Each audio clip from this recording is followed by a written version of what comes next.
Bienvenue sur Only Up to You saison 2. Vous recherchez des coups de boost, de la motivation et du bousculement en toute bienveillance? Ça tombe bien, c'est ma passion.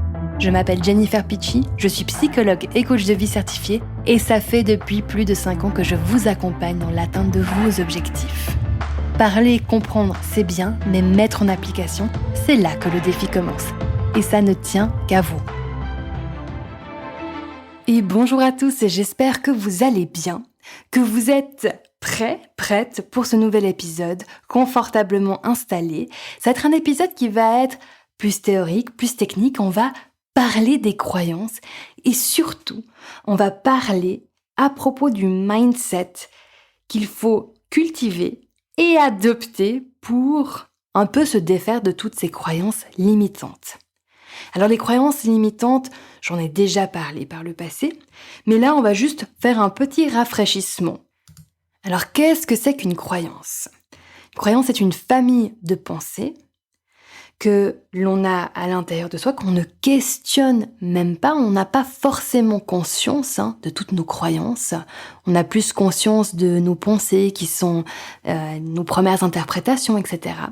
Et puis, elles peuvent être classifiées comme étant des règles de vie, par exemple, des conclusions, des opinions, des faits.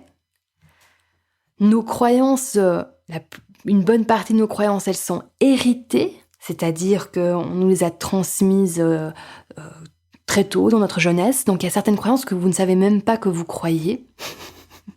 C'est intéressant de se dire que je crois certaines choses dont je n'ai même pas conscience de croire et j'ai même pas donné l'autorisation de me dire tiens, ça j'ai envie que ça fasse partie de mes croyances en fait, de mon système intérieur d'interprétation, ma grille de lecture si vous voulez du monde.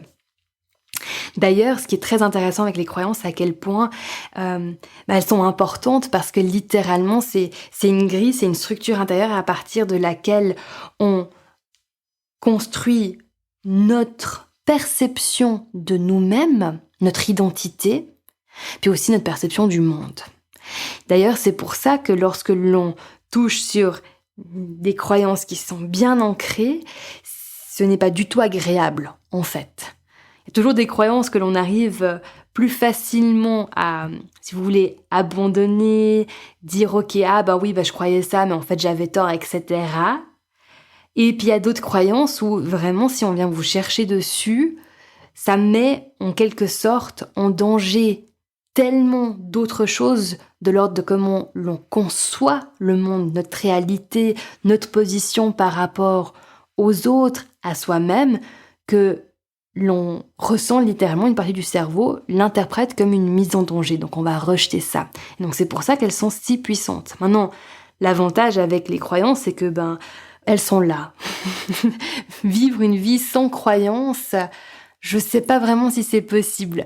Et si c'est possible, c'est-à-dire que d'être un savoir pur, comme l'on peut le lire dans certains textes dans le monde oriental, et je ne suis plus sûre qu'à ce moment-là, on puisse qualifier ces personnes d'êtres humains. Bref, pour revenir à la réalité d'être des humains tout à fait extraordinaires, mais tout à fait ordinaires à la fois, on a plusieurs aussi types de croyances. Donc on a les fausses croyances, c'est littéralement de croire quelque chose alors que c'est faux.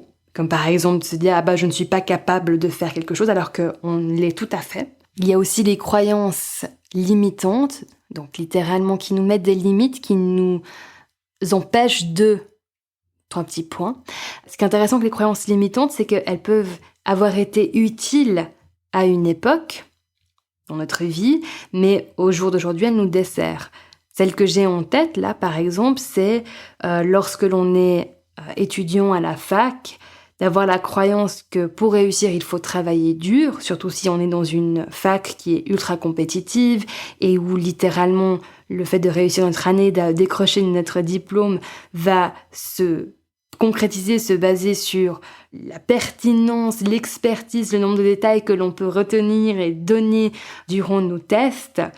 Et bien effectivement, à ce moment-là, d'avoir la croyance que il faut que je travaille plus dur que mes pairs pour optimiser, si vous voulez, mes chances d'avoir la moyenne, eh bien là on va dire que c'est une croyance qui nous sert parce qu'elle va donner le résultat escompté et souhaité. Maintenant, si plus tard dans notre vie professionnelle, à un moment donné, on veut continuer de réussir ou de réussir plus, c'est toujours intéressant aussi de se poser la question qu'est-ce que je mets derrière le mot réussite, mais qu'on applique à ce besoin de réussir les mêmes règles qu'il faut travailler dur, et bien on arrive à un moment donné où on est à notre maximum de ce que l'on peut donner et de combien l'on peut travailler. Et là, si on n'est pas prêt, ou en tout cas si on n'a pas conscience que pour réussir, passer à cette prochaine étape, il va falloir littéralement que l'on lâche cette croyance qu'il faut travailler dur pour réussir, eh bien on va avoir des personnes qui s'épuisent, tout simplement, qui n'arrivent pas à lâcher, alors qu'à ce moment-là, elles doivent lâcher parce qu'elles sont encore en train de se dire, tiens, par le passé, ça a fonctionné, donc dans cette situation-là, ça va fonctionner aussi. D'ailleurs, c'est vraiment important, et je le souligne à nouveau, la part identitaire qui est impliquée dans nos croyances. Et donc, quand on est en train de faire ce travail de coaching, de développement personnel, et j'ai déjà dit par le passé, il y a un moment donné, pour pouvoir changer, créer ces opportunités, ces possibilités pour soi, et on va littéralement devoir tuer des parties de notre ego. Et ces parties de notre ego peuvent justement être ces définitions, ces croyances que l'on a à propos de soi et de la vie. Alors comment on fait pour s'en défaire ? En premier, c'est de pouvoir les identifier. Une chose très simple là, si au jour d'aujourd'hui, vous n'êtes pas heureux ou heureuse avec certains aspects de votre vie, ou par rapport à où vous en êtes dans votre vie, c'est parce que vous avez des croyances qui vous empêchent d'agir, de faire des choix qui pourraient permettre ce changement-là. Donc, la première chose là à remarquer, c'est si en entendant ça, vous avez déjà eu une voix intérieure qui s'est révélée, qui dit « Ouais, mais Jen, tu comprends pas, pour moi, là, il y a ça qui se passe. » C'est là où j'arrive sur la prochaine étape pour pouvoir créer ces changements-là. Et c'est pour ça que c'est si important d'avoir les ressources et l'énergie pour faire le coaching, parce que ça vous demande beaucoup d'énergie, d'investissement, d'implication et d'engagement personnel. C'est de vous dire, ok, j'observe qu'il y a cette réaction à l'intérieur de moi qui se fait, et là je décide qu'en fait, cette partie-là, elle a tort, ou elle n'a pas entièrement raison, si vous préférez. À ce moment-là, on est en train d'entrer dans la partie de prendre 100% la responsabilité de ce qui est en train de se passer pour nous, de notre vie, de où on en est dans notre vie. Alors maintenant, être 100% responsable, ça ne veut pas dire qu'on est coupable, ou bien que l'on doit faire ce travail tout seul, sans demander de l'aide. Je tiens juste à préciser ça, parce que je sais pas pourquoi, quand on se dit là je suis à 100% responsable, il y a aussi souvent ce côté du coup je vais m'isoler, je vais dans mon coin et puis je vais réparer ma bêtise. C'est pas de l'ordre de ça. À nouveau, je ressouligne, travailler sur les systèmes de croyances, c'est compliqué, c'est difficile. D'ailleurs, pourquoi c'est si difficile ? Alors, une des métaphores que je donne pour symboliser les croyances, ça fait depuis presque une année que je vous ai pas donné une bonne métaphore, c'est celle de la pieuvre. Pensez croyance, pensez pieuvre. Alors les pieuvres, dans mon monde imaginaire à moi, elles peuvent être noires, c'est-à-dire plutôt limitantes, fausses ou négatives pour nous, ou bien blanches, c'est-à-dire soutenantes, qui créent des possibilités, qui sont énergisantes et positives. D'accord ? Les croyances, à nouveau, sont fondamentales, elles sont là. Votre job à vous, c'est de vous assurer que vous nourrissez, alimentez des croyances qui vous sont bénéfiques. Ça, c'est votre job. Et donc, l'image que je donne, c'est cette image de pieuvre. Alors, pourquoi la pieuvre ? Il y a plein d'explications, mais notamment celle que les pieuvres, c'est des animaux qui sont extrêmement intelligents, qui se camouflent, qui, justement, elles ont plusieurs bras, qui peuvent repousser, se régénérer, s'ils sont blessés ou littéralement amputés. Elles ont plusieurs cœurs, plusieurs cerveaux. Enfin, techniquement, elles ont un cerveau central et après, pour chaque bras, en fait, elles ont un cluster de neurones indépendants. Et puis, dans ce sens-là, pour moi, les croyances, elles me font penser aux pieuvres parce que c'est vraiment comme si il y a peut-être quelque chose qui se passe dans un domaine de notre vie.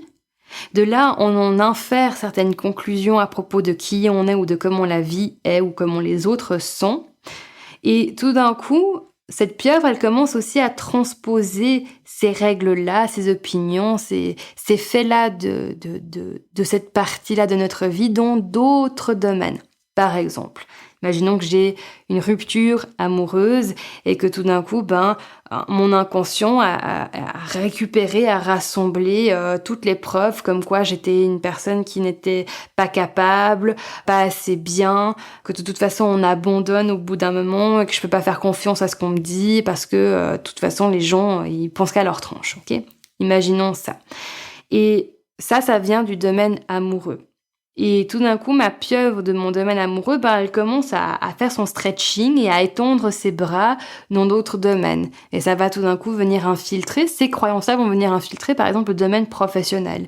Ou tout d'un coup, peut-être que je vais arrêter de demander, d'essayer d'interagir avec les gens. Du moment que quelqu'un, un collègue, peut-être sera de mauvaise humeur, etc., je vais directement le prendre comme une preuve, comme quoi, de toute façon, je ne suis pas une assez bonne personne, etc., etc., etc., etc. Puis après, ça peut aussi aller, dans le domaine familial, dans le domaine amical, etc. Et ça, c'est le genre de truc qui déjà a ce côté organique, c'est vivant, mais c'est aussi camouflé, c'est-à-dire qu'on va pas nécessairement comprendre que c'est à cause d'un événement qui n'avait rien à voir avec le domaine où on souffre, mais qu'ils sont interconnectés à cause justement de cette pieuvre.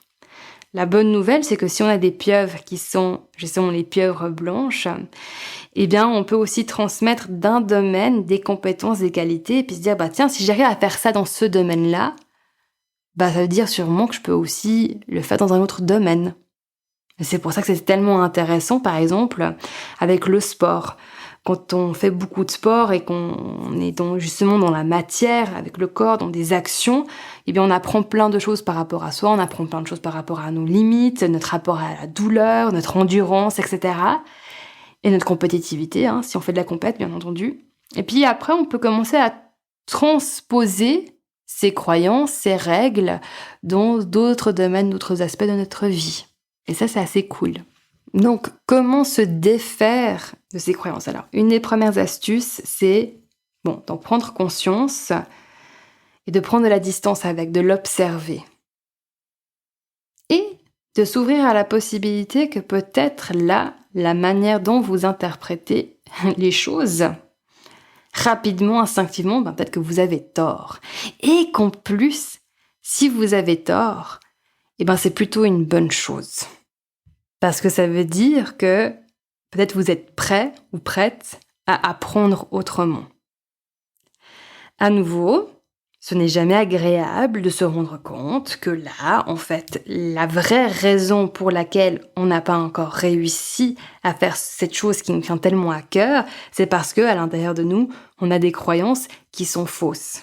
Ça peut faire remonter énormément d'émotions, de la frustration à la colère, au rejet, à la négociation, au pinaillement, etc., à tout simplement la déception, l'abattement, la honte. Bref, plein d'émotions qui peuvent monter, c'est normal, ça fait partie du processus. Mais c'est après surtout de pouvoir dire ok, il y a tout ça qui est en train de remonter à la surface, je respire. Ce ne sont que des émotions, elles sont fortes, elles sont là, mais c'est littéralement que une énergie qui est en mouvement, en motion à l'intérieur de moi. Et j'ai les outils pour l'accueillir, la réguler. Ces outils, j'en ai déjà parlé dans le podcast, mais aussi on les apprend, on les applique, on les travaille en coaching. Et ensuite, de la prochaine étape, ok. Et maintenant, j'ai envie de découvrir et de comprendre à quel point j'ai tort. Et je vais vous dire quelque chose. Ma vie a commencé à changer, ou en tout cas à prendre de plus en plus d'ampleur, à accélérer du moment que j'ai accepté, que peut-être j'avais pas raison sur tout. Et surtout à propos des choses qui déjà me rabaissaient et me dénigraient. Parce qu'on est un petit peu fou là-dessus. On peut facilement dire ah oui, mais peut-être que j'ai tort par rapport à des croyances qui nous montent, qui nous soutiennent, qui font qu'on aurait une bonne image de nous. Là, on peut facilement dire ok, oui, alors peut-être que c'est faux, peut-être que je suis pas une si bonne personne que ça. Par contre, quand on essaie d'appliquer cette même logique à des croyances qui nous rabaissent et qui nous mettent plus bas que terre, qui nourrissent une mésestime, alors là, on devient hyper protecteur de ces fausses croyances à propos de nous. On a peur de se lâcher la grappe, d'avoir de la bienveillance envers soi-même, parce que c'est comme si on a cette impression que si on arrête de se punir en se rabaissant, on va devenir des personnes terribles, parce que plusieurs fois dans notre vie, par le passé, on a fait des fautes, on a mal agi, puis on a cette espèce d'intransigeance avec soi-même, surtout quand on a une mauvaise image de soi, que je trouve très intéressant, parce que je l'ai aussi vraiment vécu, et ça a été une métamorphose, vraiment une transformation personnelle au niveau du cœur, étrangement, c'était pas intellectuel, c'était vraiment au niveau du ressenti de comprendre comment je pouvais transformer, transmuter ça.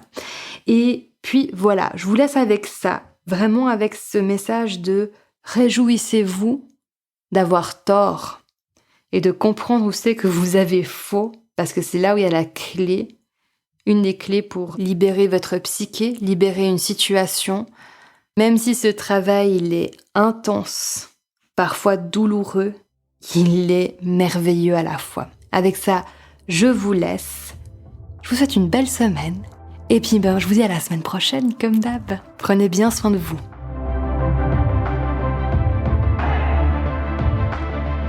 Hey, n'oubliez pas de vous abonner à la chaîne et à la newsletter pour être tenu au courant des nouveautés. Vous avez toutes les informations en note de podcast. Si vous êtes prêt à investir sur vous-même, le programme Game Changer est fait pour vous. C'est un programme premium exclusif qui va vous donner les clés réelles du changement. Rappelez-vous, c'est à propos de ce que vous faites, pas de ce que vous auriez souhaité faire. Et ça ne tient qu'à vous.